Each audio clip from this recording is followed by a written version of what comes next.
Bienvenue au jardin de la parole. Nous sommes au deuxième jour de ce temps de cheminement, ce temps de montée à la chambre haute. Et nous voulons déjà rendre grâce au Seigneur pour ce moment. Merci Seigneur. Entrons dans sa présence.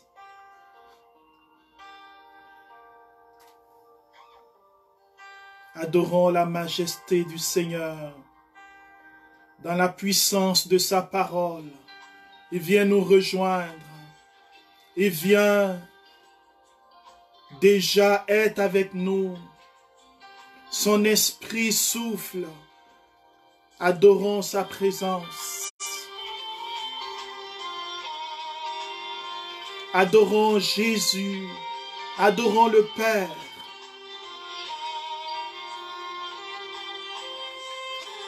Me voici, à genoux devant ta face.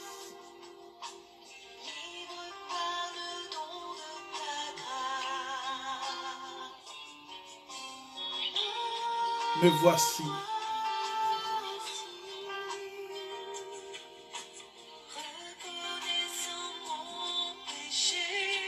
Reconnaissant mon péché,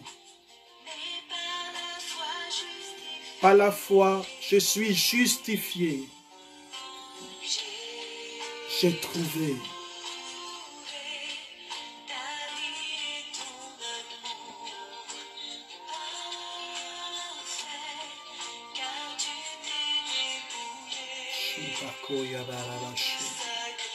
oui, souffle sur nous, Seigneur, souffle sur nous. Toi la majesté, majesté,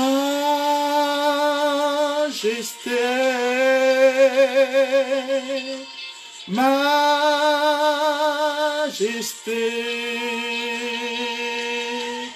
Ta grâce m'a trouvé tel que je suis, sans valeur mais pour toi perle de prix.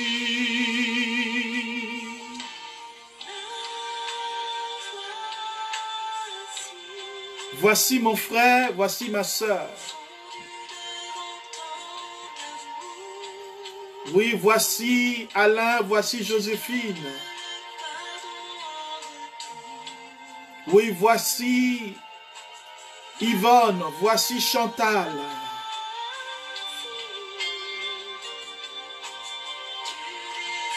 Voici Emmanuel, voici Esther.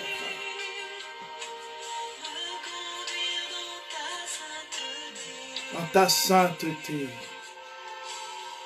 j'ai trouvé Koshabaro Kayabaushe Biramausha Kabahola Ishebe la Kabarause Roma Laushe Kabiri Barabahoba Yabaushe Rombo Laushe. Prends le contrôle, Seigneur, prends le contrôle. Embrase nos cœurs, le feu de ton esprit. Majesté,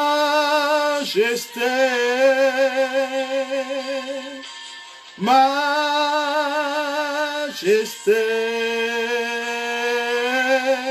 ta grâce m'a trouvé tel que je suis, sans valeur, mais pour toi perle de prix. Alléluia, majesté. Oui, nous chantons la majesté. Là où tu es, chante. Réjouis-toi en ce premier jour de la montée. La grâce m'a trouvé tel que je suis, sans valeur. Mais pour toi, je suis une perle de prix. Je suis, Seigneur, un trésor en tes mains. Oh, je te loue, Seigneur. Je te loue pour ce moment prophétique.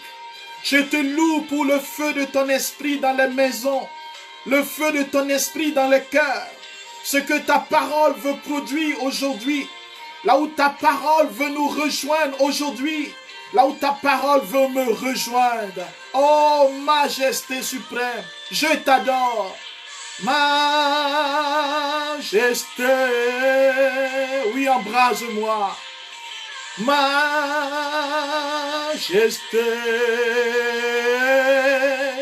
ta grâce m'a trouvé tel que je suis. S'en va la main pour toi, perle de prix. Oh, embrase mon cœur, Seigneur. Shabikarama Sabaroka Baushe. Majesté.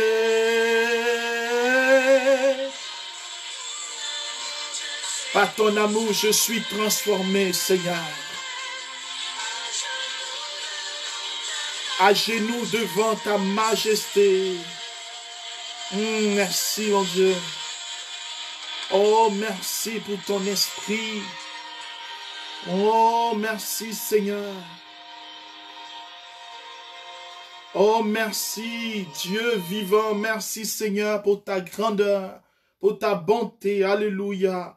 Bien-aimés, nous rendons grâce au Seigneur. Nous louons son nom, Dieu assis sur son trône, qui vient à notre rencontre, qui vient nous toucher, qui vient nous remplir de sa parole. Je te prie maintenant, Seigneur, que ta parole vienne, Seigneur, nous parler, que ta parole vienne nous toucher, que ta parole vienne embraser tout en nous, Seigneur. Prends le contrôle et louange à toi. Alors, bien-aimés, nous rendons grâce au Seigneur, notre Dieu. Nous louons sa présence, nous bénissons le nom du Seigneur, qui nous permet en ce deuxième jour d'être là, fidèle à son rendez-vous. Alléluia. Nous avons, bien-aimés, hier, commencé notre montée prophétique à la chambre haute. Et nous savons que cette chambre, bien-aimés, c'est justement le lieu où les apôtres vont attendre la promesse du Père, le Saint-Esprit. Les apôtres vont ensemble prier afin que Dieu vienne accomplir la promesse qu'il a dite à Joël. Dans les derniers temps, sur toute chair, je répandrai mon esprit sur vos fils et vos filles. Nous aurons le temps de revenir à ce texte prophétique. Et si vous étiez là avec nous, ou si vous nous prenez aujourd'hui en ce deuxième jour, nous avons décidé aujourd'hui de prier et de demander pardon pour nos péchés, pour tout ce qui en nous contriste l'esprit, empêche le Seigneur d'agir. Et c'est embrasé par ce feu de purification que nous allons écouter la parole de Dieu. Et si vous êtes chez vous, vous pouvez prendre vos Bibles, parce qu'au jardin de la parole, c'est la parole qui est au cœur.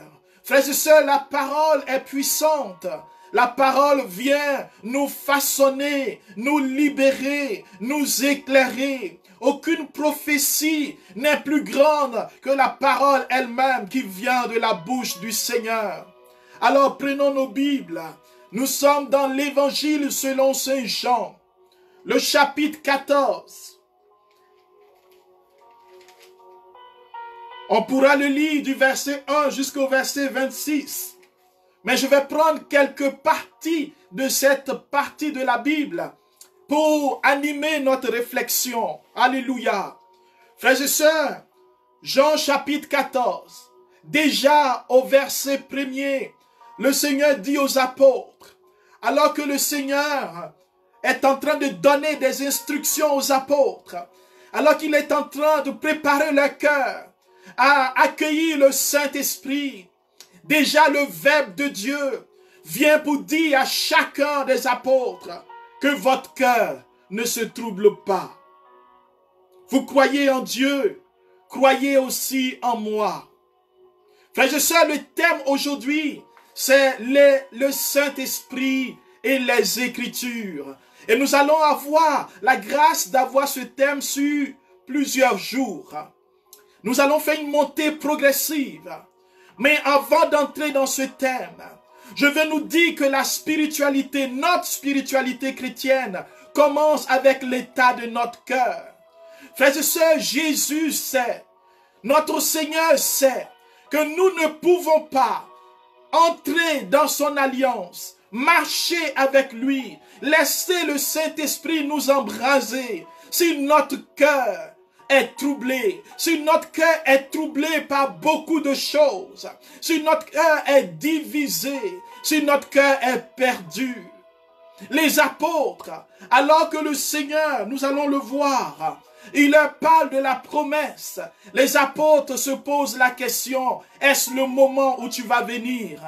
Car la préoccupation que nous avons souvent, quand nous parlons du Saint-Esprit, c'est Seigneur, est-ce que tu vas me donner des charismes?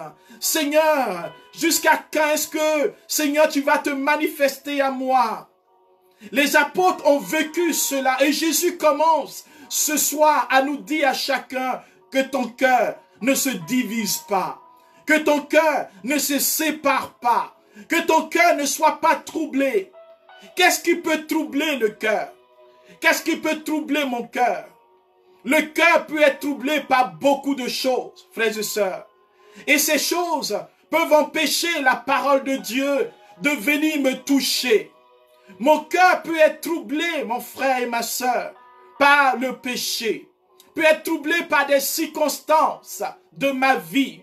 Peut être troublé par les choix que j'ai faits. Peut être troublé par ce que j'ai subi. Mon cœur peut être troublé par ce que j'ai vu, ce que j'ai entendu. Que votre cœur ne se trouble pas. Frères et sœurs, cette parole est puissante. Cette parole vient me dire ce soir que j'ai besoin de laisser le souffle de Dieu entrer dans mon cœur. Pour que cette parole vienne me toucher. Pour que l'écriture soit vraie pour moi. Que véritablement mon cœur soit balayé par la puissance du Saint-Esprit. Que le Saint-Esprit souffle en moi. Car si mon cœur n'est pas ouvert, si mon cœur n'est pas disposé, s'il y a des obstacles en moi, des choses qui empêchent mes yeux de voir, Dieu, frères et sœurs, j'ai beau recevoir tous les charismes, il n'y a rien qui puisse germer. Le Seigneur a donné dans cette parabole du semeur que nous connaissons. Vous vous souvenez, la parabole du semeur? Dans cette parabole, justement, le Seigneur montre que le semeur, il est sorti pour semer. Et vous savez, il y avait plusieurs terres. Il y avait une terre remplie de pierres, une terre remplie de ronces, une terre au bord du chemin, et il y avait la bonne terre. Quelle est la terre qu'il y a dans mon cœur? Qu'est-ce qu'il y a dans mon cœur qui peut empêcher le Seigneur de se manifester, de m'utiliser? Le Seigneur veut préparer notre cœur. Il veut préparer une place. Et Thomas dit, je veux connaître le chemin. Et dans cet évangile, frères et sœurs, ce qui retient mon attention, c'est que le Seigneur ne veut pas nous laisser orphelins. Vous pourrez le méditer, Jean 14, verset 1 jusqu'au verset 26. Je ne vous laisserai pas orphelins. Jean 14, verset 18. Je ne vous laisserai pas orphelins, je viendrai à vous. La parole de Dieu vient chez nous. Frères et sœurs, deuxième chose que je veux signaler, c'est que justement au verset 26, il est dit ceci. Mais le Paraclet, le Saint-Esprit, que le Père enverra en mon nom, lui, il vous enseignera tout et il vous rappellera tout ce que j'ai dit. Frères et sœurs, le Saint-Esprit et la parole, le Saint-Esprit et l'écriture, le Saint-Esprit qui enseigne, qui vient toucher nos cœurs pour nous permettre de voir Dieu. Voici, frères et sœurs, ce que nous voulons véritablement expérimenter aujourd'hui dans cette montée. Les apôtres vont se laisser façonner par la parole de Dieu tout au long de la vie de Jésus, mais leur cœur va être lent à croire. Et Jésus va leur reprocher cela en disant, pourquoi votre cœur est si lent à croire à ce que les prophètes ont annoncé. Les disciples d'Emmaüs, même chose, le cœur était lent à croire et le cœur était aveuglé à cause des événements qui les ont troublés. Et la parole de Dieu est venue à la rencontre de ses disciples sur le chemin d'Emmaüs. Leur cœur était brûlant, mais les yeux étaient aveuglés. Mon frère et ma sœur, quand ton cœur n'est pas touché par la parole, quand mon cœur n'est pas touché, il n'y a pas la vie du Saint-Esprit en moi. C'est pour cela que dans ce thème, nous voulons justement faire le lien entre le Saint-Esprit, l'esprit des Écritures, l'esprit qui a inspiré l'Écriture, afin que la parole de Dieu devienne vraie pour toi et pour moi. Et pour ce faire, très rapidement, je veux simplement m'attarder aux symboles de l'esprit dans l'Écriture. Ces symboles sont révélateurs. Vous savez que le symbole, ça peut être un objet, ça peut être une image, un mot, un code. Mais le symbole représente quelque chose. Le symbole n'est pas la chose, il représente. On a des symboles du code de la route, etc. Mais ici, dans la parole de Dieu, il y a des symboles forts. Parce que l'Esprit de Dieu, il est esprit. On ne peut pas le connaître. On ne peut pas le scinder. On ne peut pas le contourner. Il est grand, il est puissant. Jésus dit qu'il souffle. Alors, le premier symbole, je vous donne comme un exercice, quels sont les symboles du Saint-Esprit dans l'Écriture? Moi, je vais en prendre deux qui vont animer ma réflexion aujourd'hui. Les deux que je vais choisir, c'est le vent et l'eau. Le vent et l'eau. Alléluia. Frères et sœurs, la première image du vent, il souffla sur eux. Le vent qui vient pour balayer, qui vient pour détruire, qui vient aussi pour donner vie. Et en hébreu, on dit la roua, nous l'avons déjà dit, c'est le souffle. Mais c'est l'air qui est en mouvement. Ce n'est pas un vent qui est statique, mais c'est un vent dynamique. Parce que l'Esprit de Dieu, dans l'Écriture, il est dynamique. On le voit dans le livre de la Genèse. Il mouvait sur les eaux. Il mouvait sur les eaux. Il bougeait. Il était là au commencement. Et en grec, on dit pneuma. C'est-à-dire, c'est ce vent qui permet la respiration. Ce vent qui permet de vivre, qui donne la vie. On comprend ici, frères et sœurs, ce qui s'est passé dans le livre de la Genèse. Dieu a formé l'homme et il a mis son souffle en lui, le vent de Dieu, pour que l'homme reprenne vie, pour que l'homme soit vivant. Il y a deux choses ici, frères et sœurs, que je veux mentionner. La première, c'est que l'homme vit naturellement par l'esprit. Dans notre vie naturelle, l'Esprit de Dieu anime notre esprit. Alléluia. Mais l'Esprit de Dieu va animer notre vie au niveau spirituel. Nous allons respirer spirituellement quand nous naissons de nouveau. C'est pour cela, mon frère et ma sœur, que le cœur doit revenir à Dieu. Notre cœur doit revenir à Dieu. Si tu ne nais pas d'eau, si tu ne nais pas de l'Esprit, tu ne peux pas entrer dans le royaume de Dieu. Nous l'avons vu hier. Cela veut dire que c'est dans l'immensité de l'activité de l'Esprit que tu peux être conduit à la nouvelle naissance. Qu'est-ce que ça veut dire naître de nouveau? Peut-être que tu te dis, moi je suis déjà né de nouveau.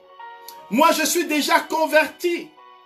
Ou peut-être que tu te culpabilises. Peut-être que tu te dis, mais qu'est-ce que j'ai fait encore? Je ne veux pas me culpabiliser. Le Seigneur m'a tout pardonné. Oui, le Seigneur a tout pardonné, mais il pardonne à ceux qui se répandent. Il pardonne à ceux qui confessent leurs péchés. Si tu ne nais pas, si tu n'acceptes pas, si je n'accepte pas de naître à la vie de Dieu, la parole de Dieu ne peut pas donner vie à mon âme. Et s'il n'y a pas de vie en moi, je ne peux pas accueillir le Saint-Esprit. Je suis comme, frères et sœurs, je suis comme une citerne fissurée. Je suis fissuré. La grâce descend et la grâce disparaît. J'ai besoin, frères et sœurs, de retrouver mon équilibre intérieur afin que le Seigneur vienne colmater les brèches de mon âme. Afin que le vent de Dieu, le souffle de Dieu me donne la guérison, me donne la délivrance, me donne la vie. Il est le vent de Dieu. Et en continuant, on voit bien que ce vent est source de nouvelles naissances, va te donner la vie, va me donner de vivre de nouveau. Frères et sœurs, ce vent, on peut aussi le mettre en lien avec l'eau. Moïse est appelé par Dieu à passer par la mer Rouge. Il va vivre ce baptême de feu, ce baptême dans l'eau. Il va traverser la mer Rouge. C'est le lieu, frères et sœurs, de la naissance, de la délivrance. Le Saint-Esprit est le canal par lequel nous vivons la libération. Dans cette chambre haute, les apôtres avaient besoin de se préparer. Ils avaient besoin de faire la vérité en eux-mêmes. Ils avaient besoin de laisser l'eau les désaltérer, les nettoyer, les purifier. Et nous avons besoin d'être purifiés, frères et sœurs. Vous savez, quand je commençais à servir Dieu, et je continue à me rendre compte que j'ai toujours besoin de me laisser toucher par lui. Et je pense que tous les grands hommes de Dieu savent bien que l'eau, le Saint-Esprit, nous purifie, nous sanctifie. Il a besoin de nettoyer notre vie, de nettoyer nos cœurs, parce que nous ne sommes pas Dieu. Nous sommes de pauvres instruments. Nous avons besoin d'être un canal. Et les apôtres, frères, regardez Pierre. Il s'est appuyé sur ses propres forces. Il a dit, je ne te laisserai pas. Je ne t'abandonnerai pas. Je suis prêt à mourir pour toi. Combien parmi nous, nous disons cela? Seigneur, je t'aime parce que tout va bien. Oh Saint-Esprit, je te loue parce que tout va bien. Mais quand viennent l'épreuve, quand viennent les souffrances, quand viennent les difficultés, quand viennent les calomnies, quand viennent les rejets, quand viennent les trahisons, notre cœur est rempli d'amertume. Et je commence à dire, Seigneur, tu m'as abandonné. Je commence à dire, Seigneur, où es-tu? Les apôtres au cénacle, à la chambre haute, ils étaient en attente. Mes frères et sœurs, l'attente a commencé depuis la crucifixion de Jésus, à sa résurrection, à son ascension, jusqu'à la Pentecôte. Ils étaient en attente. Et le Saint-Esprit avait déjà commencé à souffler parce que Jésus a soufflé sur eux. Il avait commencé à nettoyer leur cœur, à purifier leur orgueil, à briser les choses dans leur vie. Frères et sœurs, voici la vérité. J'ai besoin de l'esprit de sanctification. On n'invoque pas le Saint-Esprit d'abord pour les charismes. Oh oui, il dit vous recevrez une puissance, celle du Saint-Esprit. Après, vous serez les témoins. La première étape, frères et sœurs, c'est moi-même. C'est la sanctification de ma vie. C'est la purification de mon cœur, de ma conscience, de mes pensées. Sinon, nous ne pouvons pas être des témoins efficaces. Paul dit aux Corinthiens, qui étaient remplis de charisme, il dit, c'est avec étonnement que je vois que vous êtes passés de l'esprit à la chair. Il est très facile, frères et sœurs, que nous passions de la prophétie au dénigrement, de l'esprit à la chair, de la grâce au péché, parce que nous sommes des humains. Et sans le Saint-Esprit, nous ne serons pas consistants, nous ne serons pas solidement enracinés dans le Seigneur. Notre demeure ne serait pas fortifiée dans le Seigneur. Les apôtres avaient besoin d'attendre la promesse. Ils avaient besoin de se laisser toucher. Et frères et sœurs, il y a quelqu'un qui a été appelé dans l'Ancien Testament. Lui aussi, il était là dans cette vie défigurée, il s'appelle Moïse. Frères et sœurs, quand il était là, il pensait qu'il pouvait faire les choses de lui-même. Oh, souvent je veux prêcher de moi-même. Souvent je veux m'appuyer sur ma formation théologique. Souvent je veux m'appuyer sur mon expérience. Vous savez, je vous donne ce témoignage un jour, alors que j'avais une mission. Je me suis préparé, j'ai prié, j'ai fait sortir des documents théologiques, j'ai dit qu'est-ce que je vais dire. Frères et sœurs, j'ai rédigé mon enseignement. J'ai dit oui, Saint-Esprit, je travaille et tu feras le reste. Mais il m'a pris au mot, alléluia. Je suis allé à cette mission sans mes papiers. Je les ai oubliés à la maison. Je les ai oubliés chez moi. Et j'arrive, je n'avais que la Bible. Toute la journée, j'ai oublié tout ce que j'ai écrit. Et je n'étais pas content. Et j'étais fâché à l'intérieur contre moi-même. Mes frères et sœurs, c'était ce que l'Esprit voulait. Et quand je me suis abandonné à lui, quand j'ai dit, Seigneur, je remets tout en tes mains, et j'ai commencé à prêcher, les gens ont dit exactement, c'est de ça qu'on avait besoin.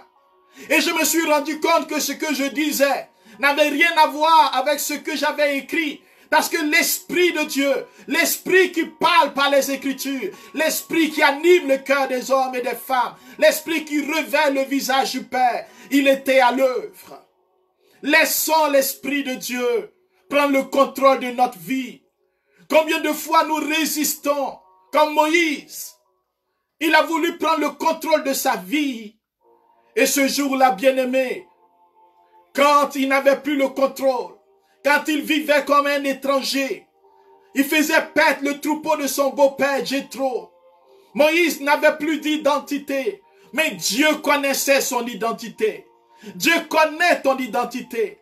Même si le mal s'abat contre toi, même si l'échec s'abat contre toi, même si tu es défiguré par toute forme de souffrance, même si tu es malade, même si on dit qu'il n'y a plus de solution pour ta maladie, même si on dit que tu es condamné à la pauvreté, tu es condamné à ne pas enfanter. Moïse était condamné, une vie arrêtée. Il n'avait pas la possibilité d'aller en Égypte, de devenir prince.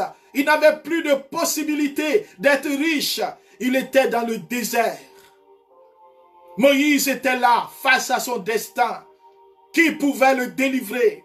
Le plus grand niveau qu'il pouvait avoir, le plus grand travail qu'il pouvait faire, la plus grande tâche, c'était d'être berger de son beau-père. Et Dieu va l'appeler pour une mission plus grande. Dieu le choisit parce qu'il a reconnu sa fragilité, parce qu'il a expérimenté la pauvreté humaine. Dieu choisit ceux qui sont pauvres. Dieu choisit ceux qui ont de la place dans leur cœur. L'Esprit Saint vient faire ce choix pour que la parole de Dieu puisse germer en toi et que tu puisses parler de lui avec un cœur libéré. Moïse qui était meurtrier, il expérimentait la bonté de Dieu.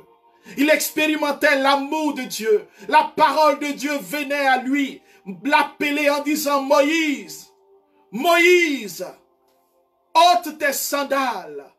Voici l'Esprit de Dieu comme un buisson de feu qui était en train de brûler. L'autre symbole qui est le feu. Brûler le péché, brûler l'orgueil, brûler la détresse, brûler la honte, brûler l'humiliation. Alors Moïse, frères et sœurs, Il ôte ses sandales. Il ôte ce qui l'empêche de laisser Dieu le toucher. Car les sandales, c'est tout ce qui transporte la boue, la saleté, tout ce qui est dans notre cœur, qui est souillé, mon péché de mensonge, de critique. Frères et sœurs, je peux avoir expérimenté le Saint-Esprit et dans mon cœur, il y a encore de la place pour le mensonge, pour les critiques, pour la jalousie, pour les calomnies, pour la fornication. Oui, ce péché qu'on commet quand on n'est pas marié et qui fait que notre corps est souillé, notre corps est détruit par le mal. Frères et sœurs, Moïse était là et il enlève ses sandales pour revenir à la vie, pour se laisser brûler par l'amour de Dieu, pour se laisser toucher par l'amour de Dieu. Le Saint-Esprit dans les Écritures, il vient redonner vie à Moïse. Moïse va commencer à respirer. La roua, l'Esprit de Dieu rentre en lui. Il marchait comme un homme mort. Il marchait comme un mort vivant dans le monde. Moïse va marcher comme un vivant dans ce monde. Alléluia. Moïse, il va expérimenter la lumière de Dieu, le feu de Dieu sur son visage. Et la Bible déclare que depuis ce jour, Moïse n'est plus la même personne. Moïse n'a plus été la même personne. Il va aller de hauteur en hauteur, de vie mystique en vie mystique, de vie charismatique en vie charismatique, à telle enseigne que quand Moïse va revenir de l'Égypte, quand il va monter à la montagne du Sinaï, frères et sœurs, son visage, alléluia, est transfiguré, il est rempli de lumière, il ne peut plus regarder comme je vous regarde sans cacher son visage. Il y avait une gloire sur lui. Mon frère et ma sœur, il était pourtant pauvre. Il n'avait pas de mérite. Il a simplement accepté d'ouvrir son cœur à l'esprit. Il y a plusieurs personnes dans la Bible où les Saint-Esprit, parce que dans l'Ancien Testament, les Juifs pensaient qu'il était la propriété où ils choisissaient seulement les prêtres. Il fallait être dans une famille de prêtres. Il fallait être un enfant de prêtres. Les prophètes. Tu étais dans une famille de prophètes pour être prophète, pour recevoir l'esprit de prophète. L'onction royale. Il fallait être dans une famille de rois. Mais le Saint-Esprit était déjà en train de nous dire qu'on ne peut pas l'enfermer là-dedans. Il choisit Moïse. Il choisit Abraham. Il va venir choisir David. David qui n'était pas d'une famille royale. Le pauvre David, le petit David, pauvre, une famille modeste. Et voici comment l'Esprit de Dieu va façonner son cœur. On dit qu'il avait un beau regard, c'est-à-dire il avait un bon cœur. Le regard, c'est l'attitude du cœur. C'était un homme bon. La preuve, il va refuser de tuer Saül alors que Dieu livrait Saül entre ses mains. Voici David, le choix de Dieu. Dieu va façonner le cœur de cet enfant. Et Dieu va le choisir, va l'appeler derrière les troupeaux et va faire de lui un roi. L'Esprit de Dieu va descendre. L'huile de l'Esprit va descendre dans son cœur afin de le consacrer, de l'embraser. Mon frère et ma sœur, ce soir, ce jour, le Saint-Esprit dans les Écritures, c'est l'esprit de l'élection. Celui qui choisit mais qui ne force pas. Celui qui appelle au service de Dieu. Mais il appelle d'abord à l'expérience, à ce que tu fasses de la place dans ton cœur, à ce que tu reviennes au Seigneur de tout ton cœur. David est revenu et il dit dans le livre d'Osée, je parlerai à son cœur. Je parlerai à son cœur. Aujourd'hui, mon frère et ma sœur, dans ce temps, nous voulons, dans cette première partie, où nous voyons que le Saint-Esprit dans l'Écriture commencer à faire une œuvre de grâce, à sanctifier nos vies, mais aussi à dire à chacun d'entre nous que ce n'est pas seulement les prêtres, les prophètes et les rois qui ont besoin de lui, c'est toi et moi. Et par le baptême, nous sommes prêtres, prophètes et rois. Nous aurons le temps de développer cela, l'onction prophétique. Mais aujourd'hui, mon frère et ma sœur, où en es-tu? Quelle est la place du Saint-Esprit dans ta vie? Quelle est la priorité dans ta vie? Toi qui connais le Saint-Esprit, toi qui as déjà vécu des grandes effusions de 5 000, 10 000, 1 million de personnes, toi qui as vécu des grandes conventions, homme de Dieu, toi qui pries et il y a des miracles, quelle est ta relation avec le Saint-Esprit? Qu'est-ce qui dans ton cœur t'empêche encore d'aller en eau profonde, de vivre de nouvelles expériences? Penses-tu que tu as fini de vivre les expériences avec lui? Penses-tu que ce que tu as, c'est assez? Il dit demandez. Jusqu'à maintenant, vous n'avez encore rien demandé. Il disait cela aux apôtres et je crois que le Seigneur nous le dit. Oui, homme de Dieu, femme de Dieu. Toi qui n'as jamais expérimenté le Saint-Esprit et qui m'écoutes.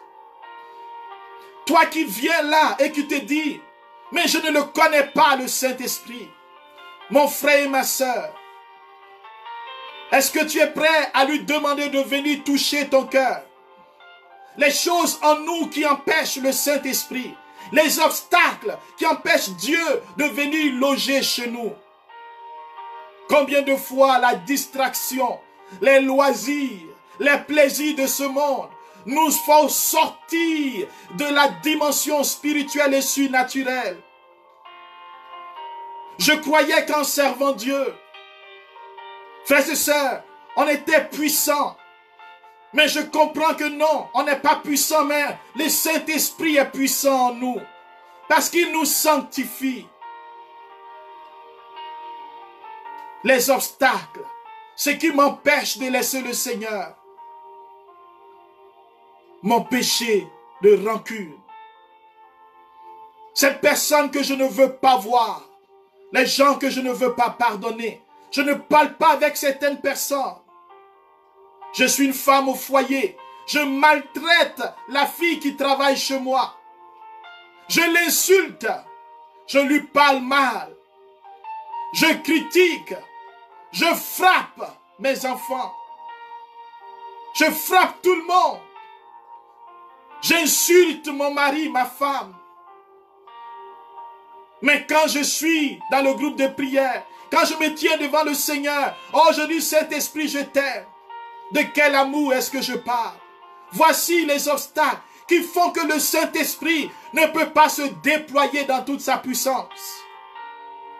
Devant les autres, je dis que je suis pieux, mais à l'intérieur, je ne travaille pas. Je ne demande pas au Seigneur d'enlever, de m'aider, de venir travailler mes fragilités, mon péché de masturbation. Oui, depuis des années, je suis tenu en esclavage. Je suis là. Je fais des effusions sur effusions. Il y en a même qui roulent, qui tombent, qui crient. Ils vivent de belles expériences. Mais rien ne change. Aujourd'hui, Saint-Esprit vient toucher mon cœur. Le Saint-Esprit vient, je pleure. Je demande pardon pour mon péché. Je sors de là, je vais recommencer encore. Je vais encore parce que je ne peux pas quitter cette femme, quitter cet homme. Je ne peux pas abandonner la débauche. Je lis la Bible. Je ne sais pas ce qui se passe. Oui, Saint-Esprit, viens me délivrer. Viens m'aider. Viens me libérer. Mon frère et ma sœur, je ne sais pas toi ce qui se passe dans ton cœur. Mais l'écriture veut être vraie pour toi aujourd'hui. L'écriture veut être vraie pour moi aujourd'hui. Le monde a besoin de voir la révélation des fils de Dieu. Il nous faut maintenant montrer le visage de notre Dieu. Et Jésus nous a promis et il veut répandre son esprit sur nous. Allons-nous accepter? Allons-nous regarder les choses de ce monde, les plaisirs de ce monde? Allons-nous faire comme Judas, rechercher l'argent facile, la corruption? Peut-être que tu m'écoutes. Dans ton travail, il y a la corruption. Peut-être que tu es corrompu. Peut-être que tu as besoin, tu en souffres. Oui, aujourd'hui, nous pouvons demander au Saint-Esprit de nous aider. Là où tu es, ferme les yeux, mon frère, ma soeur. Commence à regarder. Regardons notre vie. Regardons l'état de notre cœur. Nous avons besoin de monter sur l'autel du sacrifice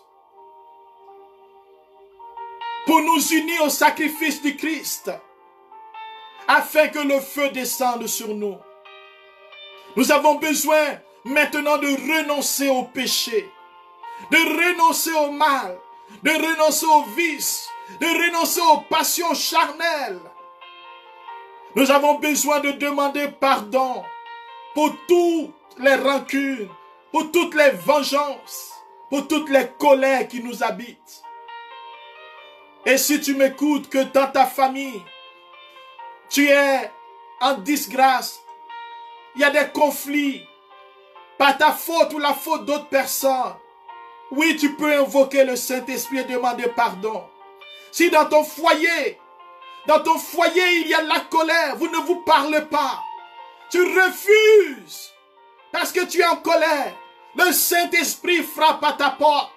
Apocalypse chapitre 3, versets 16 à 20, il dit, voici, je me tiens à la porte et je frappe. La porte de ton cœur, la porte de ta vie. Si quelqu'un entend ma voix, oui, si tu entends la voix de l'Esprit, si tu entends la parole de Dieu, si tu ouvres comme Pierre a ouvert, il a pleuré son péché. Il a dit, je ne suis pas digne de toi. Jésus lui a dit, est-ce que tu m'aimes? Si tu ouvres, il entrera chez toi. Il te demandera, est-ce que tu m'aimes? Il ne vient pas te culpabiliser. Il ne vient pas te condamner. Il ne vient pas faire la liste de tes péchés. Dans l'histoire, il a déjà choisi des meurtriers. Il a choisi des voleurs. Il a choisi des débauchés, des prostituées. Tout cela, il les a choisis. Le mérite qu'ils ont, c'est d'avoir dit oui, Saint-Esprit. Oui, Seigneur. Oui, je veux me laisser conduire par toi. Ils sont devenus des hommes de puissance. Des hommes salés au feu. Et maintenant, nous allons prier le Seigneur. Celui qui, dans les Écritures, nous révèle le visage de Dieu. Il est là, là où tu es maintenant. Il veut te révéler maintenant le cœur de Dieu. Il veut révéler ce qu'il y a dans ton cœur. C'est lui qui nous convainc de pécher. Abandonnons notre cœur maintenant entre les mains du Seigneur. Oui, mon cœur est un vase. Peut-être qu'il est plein. Mon cœur est plein de beaucoup de choses. Mais je ne peux pas recevoir le Saint-Esprit ainsi. Alors que mon cœur soit ouvert maintenant. Ephata. Et je veux te demander pardon, Seigneur. Oui, tu pries avec moi, mon frère. Nous voulons supplier, demander pardon maintenant. Nous voulons demander pardon au Saint-Esprit. Là où nous l'avons contristé. Là où nous n'avons pas cru en son amour. Là où nous avons résisté à sa voix. Là où souvent nous entendons cette petite voix dans notre cœur. Mais nous fermons la porte. Et nous allons pécher. Nous allons nous venger. Nous allons marcher dans les ténèbres. Seigneur, viens maintenant. Seigneur, il y a des personnes, les personnes qui nous écoutent, les personnes comme moi, Seigneur, qui ont besoin de toi. J'ai besoin de toi, Seigneur. J'ai besoin d'être sauvé maintenant. J'ai besoin de retrouver mon amour premier. Seigneur, j'ai besoin d'être guéri dans mon cœur. Regarde, Seigneur, combien de fois je suis devenu tiède et indifférent. Combien de fois je suis devenu pauvre et malheureux. Combien de fois je suis devenu grincheux. Combien de fois je me révolte. Combien de fois, Seigneur, je me cache loin de toi. Je me culpabilise. Seigneur, je refuse de me pardonner, de pardonner aux autres. Je dis, j'ai gâché ma vie. Saint-Esprit, pour toi, rien n'est perdu. À cause de mon orgueil, à cause des souffrances de ce monde, à cause des rejets, je t'ai tourné le dos.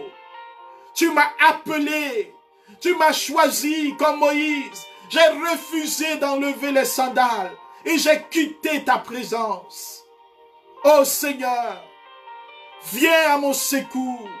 Viens au secours de chacun de nous qui ne te connaissons pas.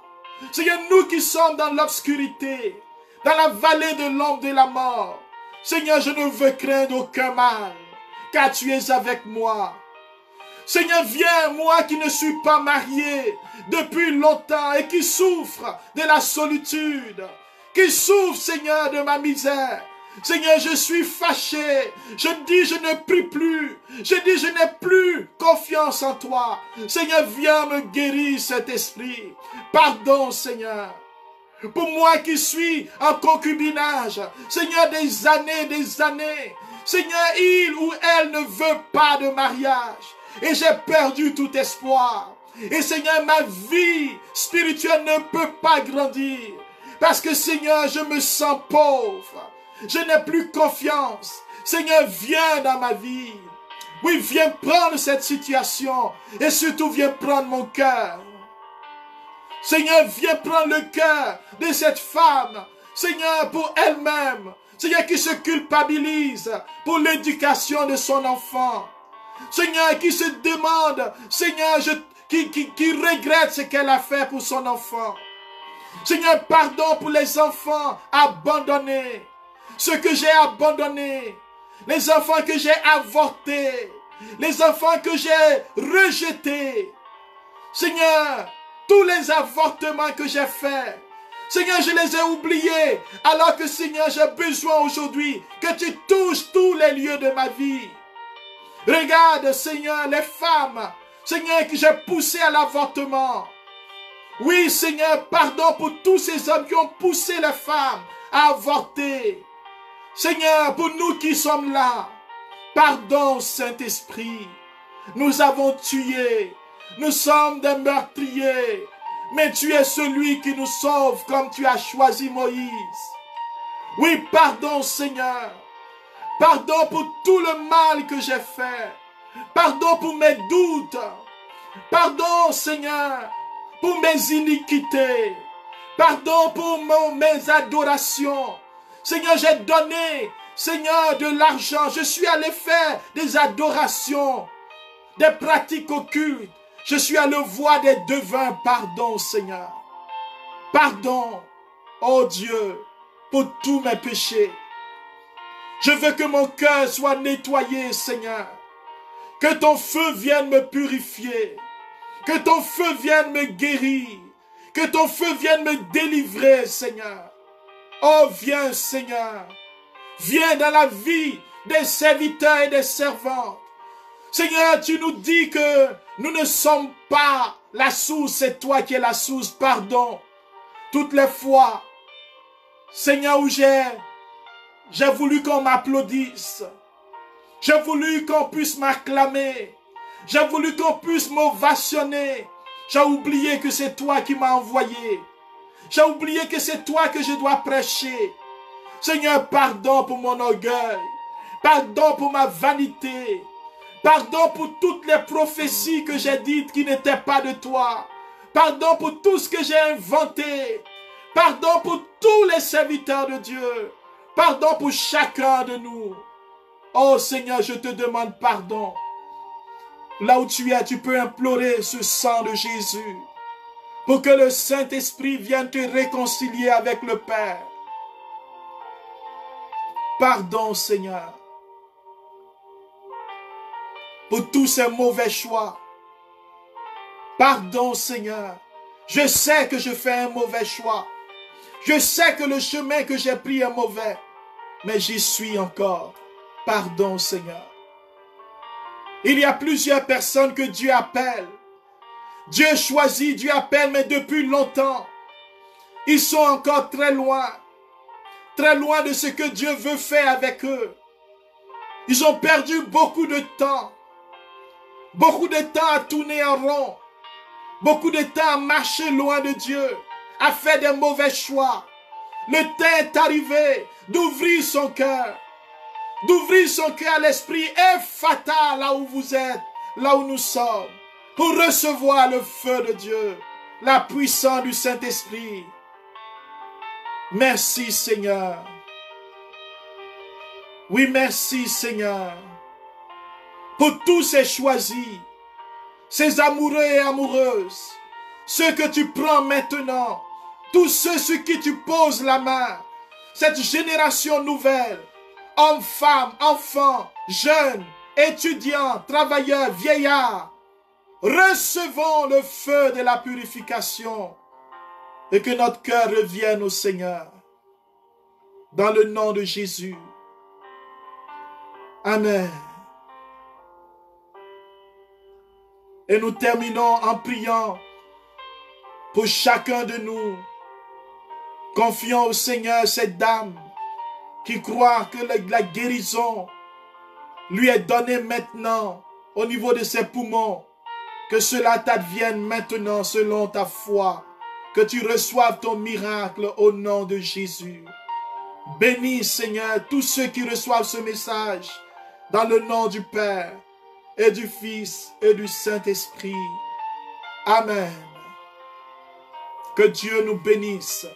Frères et sœurs, en vous disant que nous sommes à notre première journée, demain c'est la deuxième journée, nous continuons le temps de jeûne et de prière. Et nous allons demander la guérison demain. La guérison de notre cœur. La guérison de notre être. La guérison de notre corps. Nous allons prier pour toute maladie spirituelle, les rancunes, les maladies de l'âme. Donc, jeûne et prière, nous lisons encore le chapitre 3 et 4 du livre des Actes des Apôtres. 3 et 4. Jeûne et prière, que Dieu vous bénisse. Soyez fortifiés dans le Seigneur, au nom de Jésus. Amen.